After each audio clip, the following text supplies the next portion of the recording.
The kitchen was dimly lit, the overhead bulb humming faintly as I sat alone, a half-empty mug of coffee cooling beside my phone. It was 11:42 p.m. on a quiet Thursday night in Des Moines.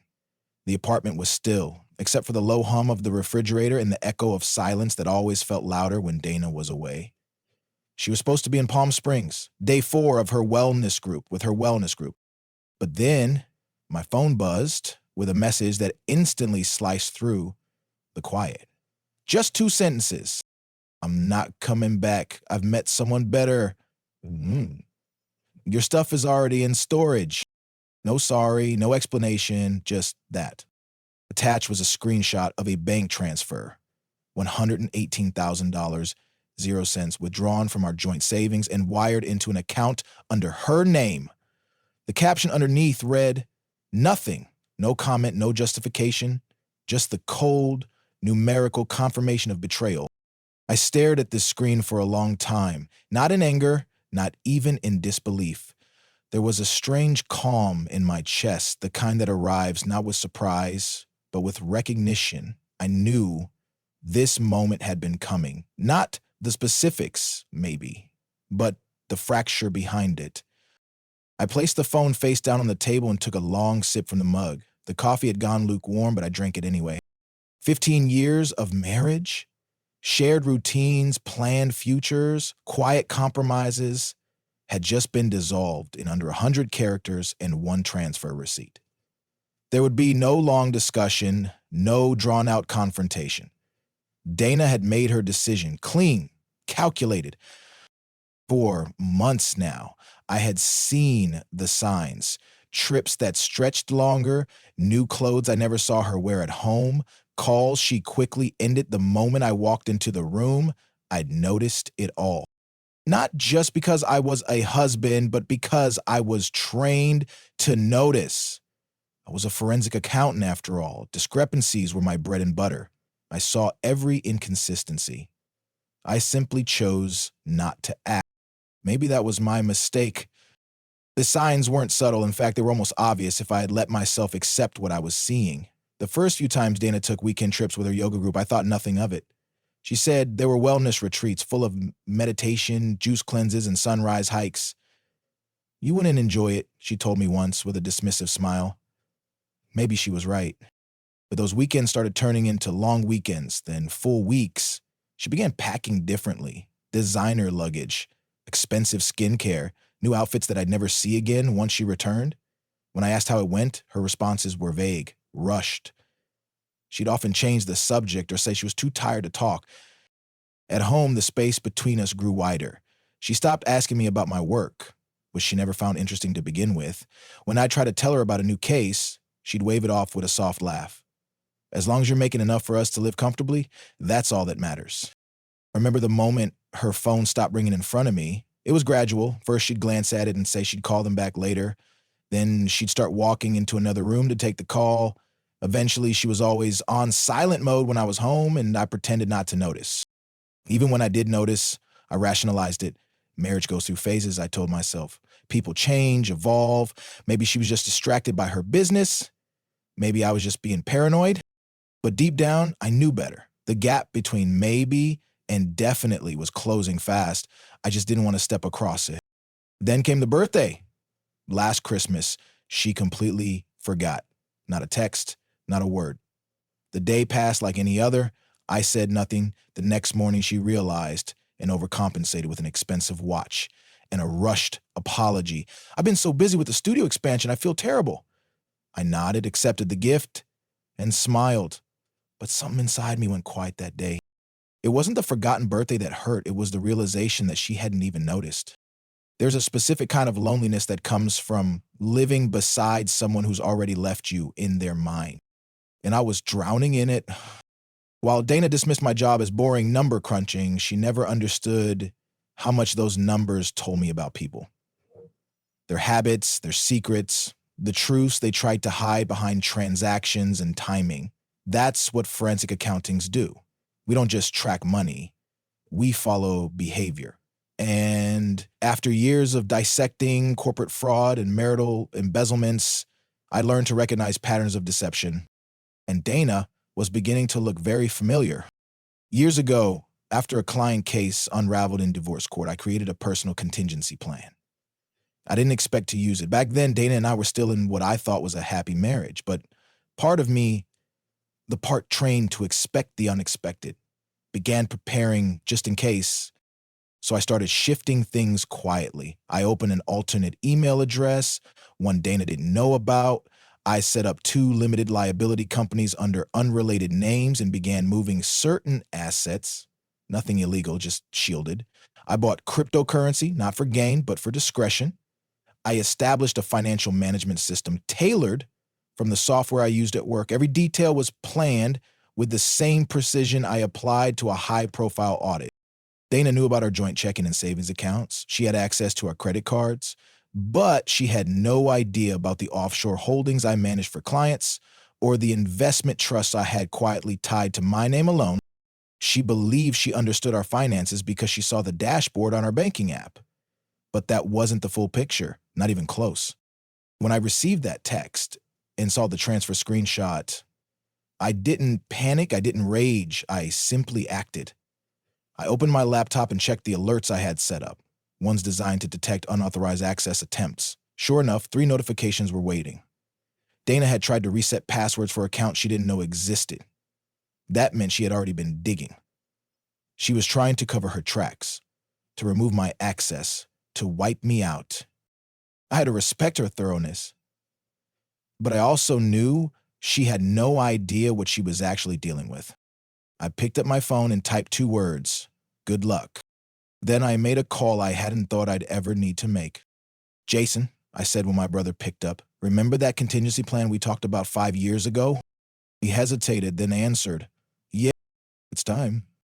I met Dana Bowman at an alumni mixer hosted by the University of Iowa. It was one of those sterile hotel conference rooms filled with lukewarm wine, business cards, and people trying too hard to impress each other with who they had become since graduation. I wasn't expecting to meet anyone. At 38, I was newly divorced from my short and largely uneventful first marriage. My focus was squarely on building my forensic accounting practice. Relationships weren't part of the plan. But then Dana walked in, 34, radiant, driven. She had that magnetic energy that made people turn when she entered a room. She wasn't just attractive, she was confident, bold, unapologetic about what she wanted. She approached me first, said I looked like someone who hated these events as much as she did. I laughed, surprised. We talked for an hour that night about life, ambition, bad dates, and how exhausting it was to pretend to be impressed by other people's curated success stories. Dana wasn't interested in my job. Not even a little. "As long as you make enough for us to live well," she joked after our 3rd date. "I don't need to know the details." I thought she was just being lighthearted. Looking back, maybe that was the first red flag I ignored. Still, she brought something into my life I didn't realize I missed: color. She was spontaneous, whereas I was methodical. Socially, where I was reserved. She made life feel lighter, less like a balance sheet and more like a dance. After a year of dating, we got married. It felt fast, but right at the time, I thought we were building something together. I helped her open a yoga studio downtown. She had no business experience, but I believed in her. I handled the paperwork, the licensing, the startup capital, everything. I even dipped into my savings to cover unexpected renovation costs. She decorated it with organic fabrics, Himalayan salt lamps, and inspirational quotes written in loopy cursive across the walls. When she asked for a bigger house in a trendier part of town, I agreed. When she wanted a luxury SUV because clients notice what you drive, I didn't argue. Expensive retreats, designer brands, first-class flights, I nodded, smiled, and paid the bills. My father noticed. One summer afternoon while we were repairing his deck, he set down his hammer and looked at me quietly. "Son," he said, "I notice your wife spends a lot of your money. Just make sure she values what you do to earn it." I brushed it off. Dana was building something. We were building something. Or so I thought. Over time, Dana's world began to orbit farther and farther from mine. It started with harmless things. Or so I thought. A new focus on social media, for instance. She began posting more. Yoga poses at sunrise, motivational quotes in pastel fonts, and product recommendations with discount codes. Her following grew, first in the hundreds, then the thousands. She joked that she was becoming a wellness micro-influencer. I laughed with her, not realizing the growing gap it masked. She started attending more wellness retreats, some out of state, others abroad. The first few times she asked if I wanted to join, but her tone made it clear she didn't expect me to say yes. "You'd be bored," she said. "It's all green juices and sound baths." And maybe she was right. I was never one for spiritual detoxes or juice cleanses. But what unsettled me wasn't what she was doing, it was how much of it she did without me. She stopped sharing details. Her trips became longer. Her updates became shorter. And when she returned, she was distant, distracted, emotionally unplugged. I couldn't place it, but she always seemed to be recovering from something that had nothing to do with travel. She stopped wearing the perfume I had once complimented her on. She bought expensive new clothes that never seemed to appear at home. When I asked where they were from, she'd wave me off with, "Oh, just some boutique at the retreat." Phone calls became another red flag. She used to answer them openly, chatting in front of me, but at some point she started stepping out of the room. If I entered the kitchen while she was on the phone, she'd suddenly end a call with a forced laugh. "I'll call you back," and flash me a smile that didn't reach her eyes. Last Christmas was the clearest sign, the one I refused to interpret properly. She forgot my birthday. Not late, not misplaced, simply forgot. I didn't remind her. I waited to see if it would register. It didn't. The next day, she handed me a luxury watch with a rushed, apologetic look. "I've been so overwhelmed with the studio expansion," she said. "You know how it is." I smiled and thanked her, but something changed that night. While she slept, I finalized the documents for my contingency plan. It wasn't just the watch, it was the realization that I was no longer part of her world, only her finances. The morning after Dana's message, I woke up before sunrise, the way I always did. Some habits persist even when everything else falls apart. I brewed coffee as I had for the past 15 years. Same beans, same mug, same motions. But this time, I wasn't preparing for another ordinary day. I was preparing for war. I sat at the dining table with my laptop, the same one I used for casework and personal tracking. The system I'd built over the years was more than a budgeting tool. It was a full-spectrum financial fortress. Designed for managing sensitive client portfolios, I'd adapted it into something much more personal, quiet, untraceable, efficient. A few keystrokes brought up the dashboard. From there, it took me less than 10 minutes to launch what Jason and I had jokingly dubbed Protocol Eclipse. There was no humor in it now. Step 1, freeze all shared financial accounts, checking, savings, and joint credit lines. I submitted the hold request using expedited compliance codes I had acquired through industry contacts. These weren't average customer service channels. These were backash and priority flags designed for high-risk fraud prevention. Step 2, file a fraud alert against the $118,000 0 cents transfer. I attached metadata records, time-stamped IP activity logs, and internal flags that clearly suggested an unauthorized access. Dana had tried to make it look clean, but even her most calculated withdrawal left traces. The bank had no reason to doubt my report. Step 3, I contacted my attorney, forwarded all documentation, and instructed her to begin divorce proceedings immediately.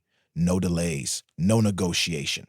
I had enough evidence not only for divorce, but for a financial misconduct claim that would reshape the outcome in my favor. And then I made one final call. "Mom," I said when she picked up, her voice sleepy but calm. "Dana left," I told her plainly. She took the money, moved my stuff out.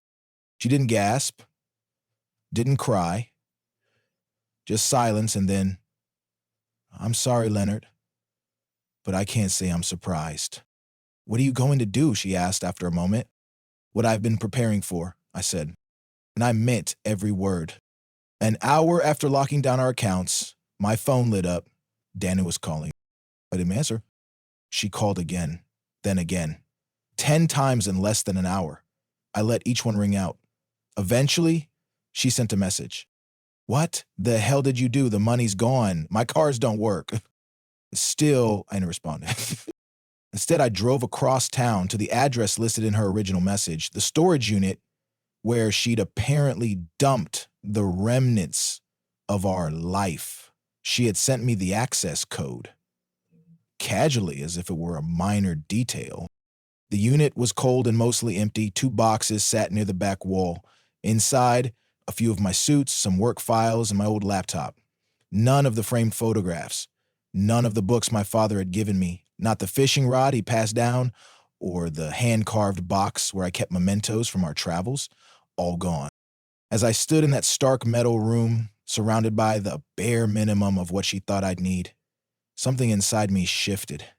What hurt wasn't the loss of material things. It was the message behind their absence. She hadn't just left. She had erased me. I erased our life.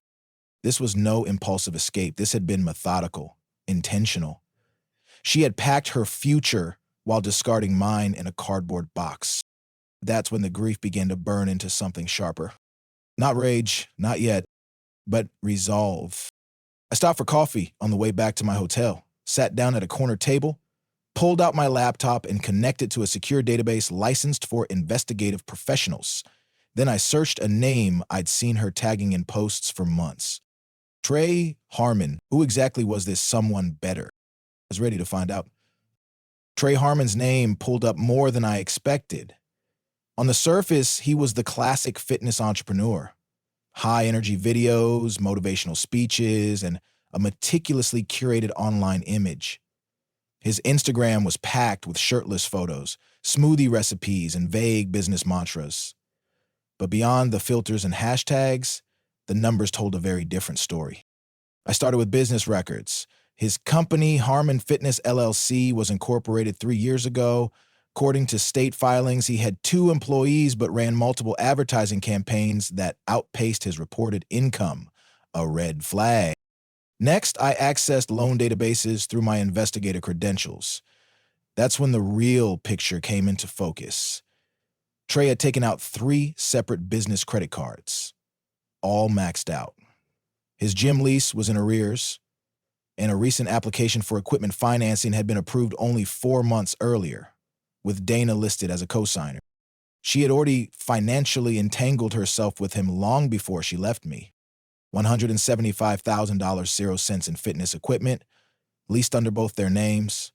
The document showed her signature in clean, deliberate strokes. I examined the fine print. Marital status, married. Spouse, Leonard, my name. My finances, used without my knowledge to boost Trey's. That wasn't just betrayal. It was legal exposure. I closed my laptop slowly, absorbing the weight of it all. Dana hadn't just run off with another man. She had spent over a year building an escape route funded with my resources, gambling my reputation and financial security on a doomed business.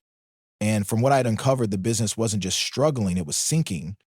Promotional events, flashy renovations, leased fitness machines, none of it made financial sense. Dana thought she had upgraded her life, traded stability for excitement.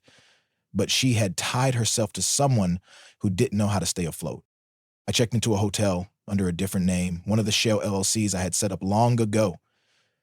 There I began organizing every document I'd uncovered. Loan applications, co-signed agreements, transfers from our joint accounts to his business. The paper trail was damning. For the first time since the message, I wasn't anxious. I wasn't angry. I was clear. Dana had made her move. Now it was my turn. On Monday morning, I walked into my office like I always had, briefcase in one hand, coffee in the other, expression unreadable. I hadn't told my team anything. As far as they knew, I was just returning from a quiet weekend. Valerie, my assistant, looked up from her desk, eyebrows raised. Leonard? I thought you'd be taking some time off. I'm here, I said simply. She hesitated. Dana's called 3 times since Friday. Said it was urgent. Something about your accounts. I gave a slight nod. If she calls again, tell her to speak with my attorney. By noon, the calls had escalated to something more physical. Valerie's voice buzzed through the intercom. Her wife is here. She's asking to see you. Insists it's important.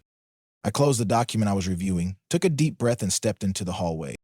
Dana was standing in the lobby, arms crossed, sunglasses pushed onto her head like a crown. Her outfit, coordinated yoga wear in pastel tones, was carefully chosen. Her expression was rehearsed. "Leonard," she said, stepping toward me with a warm, public-facing smile, "there's been a huge misunderstanding with the bank." I didn't return the smile. "No misunderstanding. You transferred money without authorization. The bank flagged it." Her face twitched slightly. "It was a joint account. I'm your wife. You're my soon-to-be ex-wife I corrected, who emptied our savings, and told me you'd moved on. That's financial misconduct." Her voice dropped into a hiss. "You can't do this to me. I've put deposits down on a new place. I've made commitments with Trey." "I know," I said, keeping my tone calm. "I've seen the loan documents. The ones you co-signed, using my name, our marriage." She blanched. You've been investigating me?" "I've been protecting myself," I replied, "from fraud."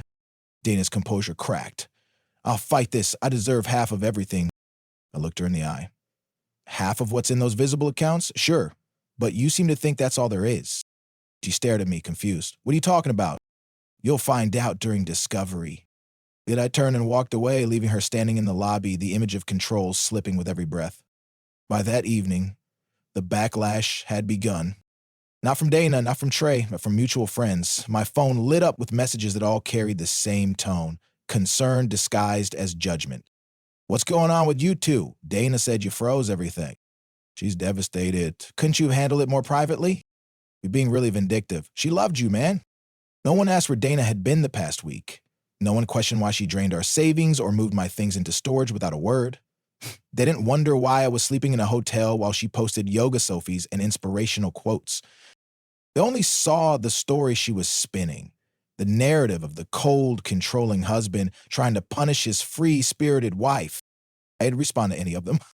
Let them believe what they wanted. In the court of public opinion, truth rarely mattered. Only performance did. Dana had always been good at performance. I wasn't. So instead, I went to the community gym I'd been quietly using for years, the one without a smoothie bar or selfie mirrors. I lifted weights until my arms burned and my thoughts stilled. Then I returned to the hotel alone, but unshaken. I wasn't playing for sympathy. I was playing for clarity and justice. And the game wasn't over yet. 3 days later, my attorney called. "We found something interesting," she said, her voice steady. "Dana's been moving money out of your joint account for over a year." I didn't speak at first. I'd suspected as much, but hearing it confirmed still felt like a punch to the chest. "How much?" I finally asked. "Almost $80,000. 0 cents. Small transfers at first, then the larger ones. Most of it was rerouted into an LLC registered under Trey Harmon's name." She paused to let that settle. "And she used our joint funds as the source?" I asked, though I already knew the answer. "Yes. All traceable. All unauthorized." That one word, unauthorized, meant everything in court. It wasn't just betrayal anymore. It was financial infidelity. It was actionable. "I'll add this to the divorce case," my attorney said. "We'll press for asset protection and recovery." I thanked her and hung up. My pulse was steady, but inside, I felt the weight of a different kind of anger. Not wild or explosive, but rooted, focused. Dana hadn't just left, she'd been planning it. Funding her exit while I slept beside her, while I signed off on expenses, while I believed we were just going through a rough patch. She had watched me work late nights to support her studio, while she quietly siphoned off the life we built to build something new with someone else. And now, with every number I uncovered, every transaction I traced, I saw the truth more clearly. She had escaped. She'd overplayed her hand. And the fallout was only beginning. The next morning, I drove to my brother Jason's house. Jason and I had always been close but different. Where I'd worked in ledgers and legal structure, he specialized in digital security and systems engineering. Together, we'd collaborated on a handful of white-collar investigations over the years, quietly, effectively. But this time, it was personal. I need everything you can find on Harmon Fitness LLC, I told him as we sat at his kitchen island. Bank records, credit applications, business filings, anything? Jason raised an eyebrow. Legal channels only, right? Of course, I said.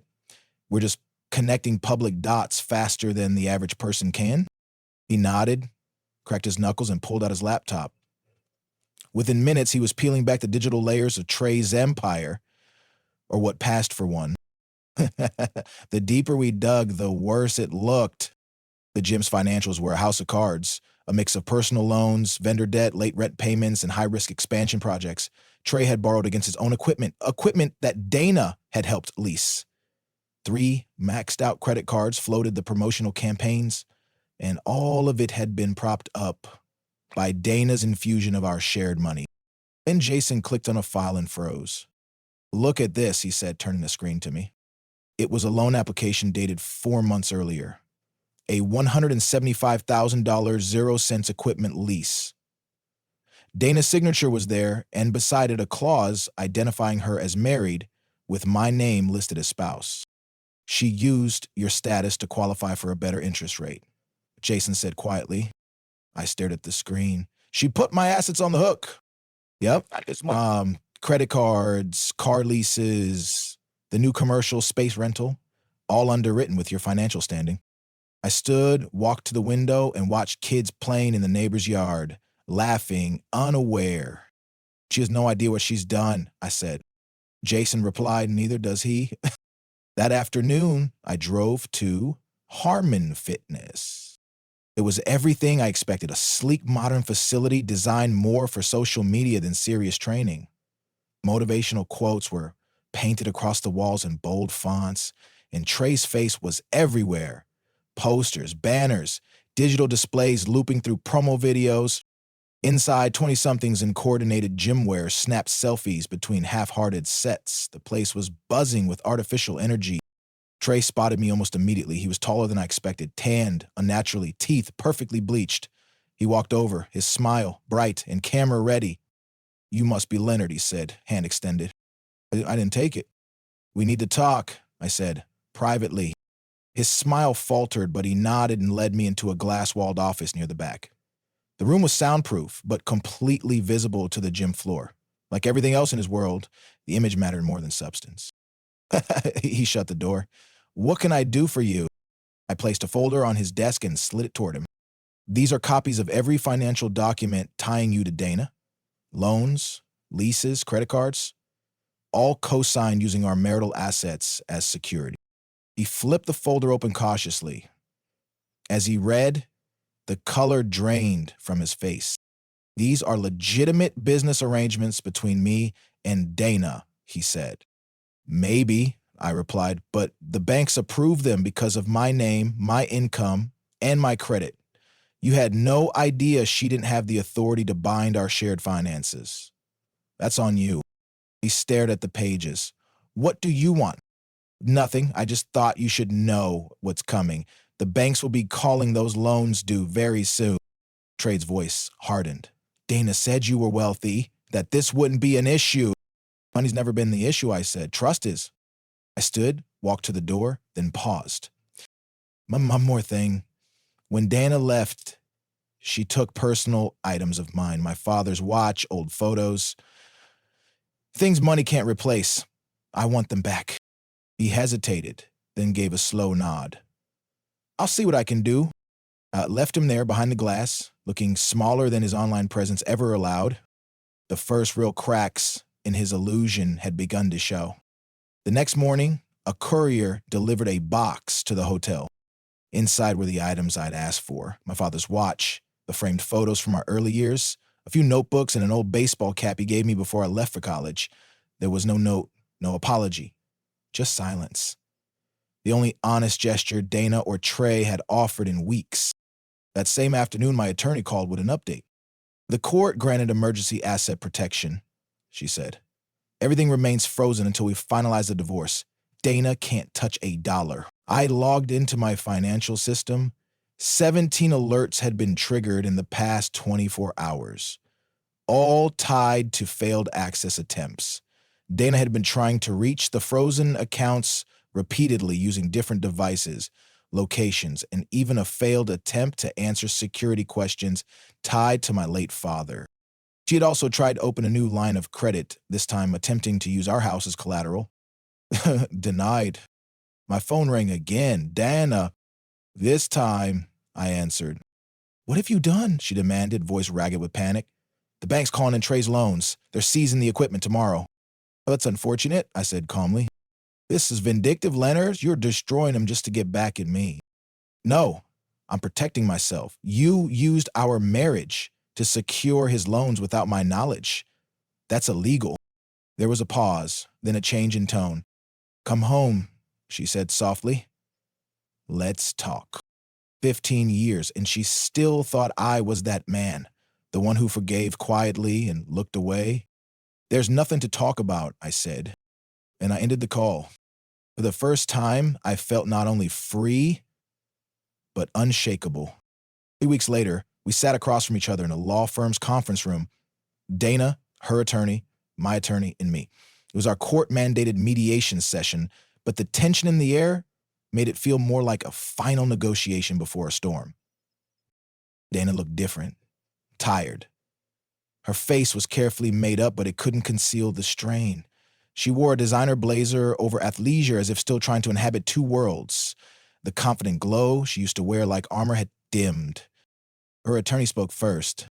My client is willing to be reasonable regarding the division of assets, despite the aggressive tactics used so far.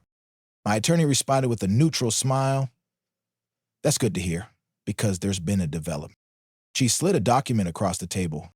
The bank has completed its fraud investigation, she said. They've determined Dana forged Leonard's signature on multiple loan applications, loans that used marital assets as collateral without his knowledge. Dana's attorney paled as he skimmed the page. We'll need time to review this. Of course, my attorney replied, but you should know the bank has referred the matter to the district attorney. This meeting is a courtesy, a chance to resolve things before formal charges are filed. Dana's eyes met mine, wide and desperate. Criminal charges? Leonard, you can't be serious. I didn't file them, I said. The bank did. Ugh, that's what happens when you commit loan fraud. Her attorney leaned close, whispering urgently. Dana shook her head. My attorney continued, calm but firm. If Ms. Bowman signs our proposed settlement today, Mr. Keshler is prepared to offer a statement that may reduce the likelihood of criminal prosecution. He will also not pursue charges for the theft of personal property or the unauthorized bank transfer. Dana blinked quickly, struggling to maintain composure. She had expected resistance, even revenge, but she hadn't expected the consequences. But she sighed. As we left, she touched my arm. Never thought you'd fight back like this, she whispered. You always went along with everything. I looked her in the eyes. That was my choice, I said. Just like this was yours. And then I walked out. A month after the mediation, I moved out of the hotel and into a small house just south of downtown Des Moines. It wasn't grand. A modest craftsman-style place with weathered wood siding and a porch that creaked slightly when you stepped onto it, but it had charm. And more importantly, it was mine. No shared titles, no design choices made to impress guests or match an Instagram aesthetic, just clean lines, solid bones, and enough projects to keep my hands busy. I filled it slowly. A new sofa, secondhand but comfortable. Bookshelves I built myself. Photos, old ones I'd recovered from storage. Of my father fishing, my brother and I on childhood bikes, a younger version of me in a graduation gown, standing awkwardly beside my parents. No trace of Dana. Not out of bitterness, but clarity. This was a space for the man I was rebuilding, not the one I'd been while fading in someone else's shadow. Jason came by one Saturday to help install new cabinets in the kitchen. We worked in a rhythm, measure, drill, fit, secure, saying little but communicating everything. Heard anything from Dana? He asked as we leveled a hinge. No, I replied, and I don't expect to. Nope, he said, glancing sideways. You could have taken her for everything. The fraud charges alone. What would be the point? I interrupted. She's no longer my problem. He nodded, saying nothing more. We worked in silence, but it wasn't heavy. It was steady, restorative. Later that evening, after he'd gone, I sat on the back porch with a glass of bourbon. The neighborhood was quiet. A distant dog barking, the soft murmur of wind through the trees, a child's laughter from a nearby yard. It was different from the upscale neighborhood Dana had insisted on. Less polished, more real. And in that stillness, I finally felt something I hadn't in years. Peace. Not triumph, not vengeance, just the quiet satisfaction of knowing I had reclaimed my life. Not through anger, but through understanding. I was no longer waiting to be chosen. I had chosen myself. A few days after the cabinets were finished, I stood in the middle of my living room with a map of the Midwest spread across the coffee table. I circled one destination with a pen: northern Minnesota. The cabin. It had belonged to my father, nestled on a quiet lake where the cell signal faded and the air smelled like pine and memory. I hadn't been there since he passed. Dana never liked the place. No Wi-Fi, no restaurants, no yoga mats or artisan coffee. Just fish, firewood, and silence. I called the office that morning. "I'll be taking 2 weeks off," I told Valerie. "No need to forward anything. I'll check in when I get back." Then I packed my truck with the essentials: clothes, a tackle box, 2 paperbacks I'd been meaning to read, and my father's old thermos. I locked up the house and hit the road before noon, driving north without a set schedule, without a plan, just space. The highway stretched ahead, miles of open road and fading winter fields. With each mile, I felt the weight of the past 15 years fall further behind me. No invisible ledgers of resentment, no whispered doubts, no second guessing. I didn't feel victorious. I didn't feel broken. I felt leveled. On the third evening, I arrived at the cabin. It was still sturdy, still untouched by time. I built a fire, poured a cup of bourbon, and sat on the worn deck chair facing the lake. The surface was calm, reflecting the sky's quiet bruises of twilight. I thought of Dana, only briefly, not with bitterness, but with finality. She had made her choices. So had I. And now we were simply separate stories. I thought of my father, of his quiet wisdom, of how I used to say that some people confuse kindness for weakness until they learn the cost of underestimation. I stayed by the lake until the stars came out, a quiet expanse above, a clean page ahead. And for the first time in a long time, there was nothing to protect, only a life mine, finally unburdened, finally mine again.